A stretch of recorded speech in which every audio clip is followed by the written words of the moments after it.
Oh, hey there, good morning. Welcome back to the Two-Stroke Turbo channel. As you can see, I'm walking in my neighborhood, which you probably wouldn't know, but I'm walking. Stella, my shop dog, is still with my grandma. I should say my mom. I call her Grandma Sue for her vacation while we were on vacation.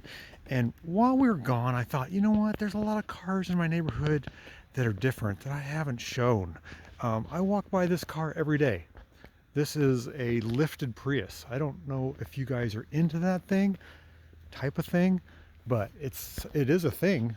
And this one is quite extensively modded out with the bike rack and the spare tire on the back and the lack of bumpers and the rocket box on top and the stickers and the eye brake for sea urchins, knobby tires.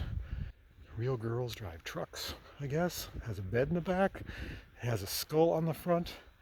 That's one way to outfit your Prius.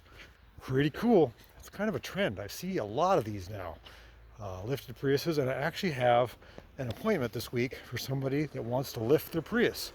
So if you want to lift your Prius, get a hold of me, will you? That's kind of crazy. Oh well, I'm gonna keep on walking.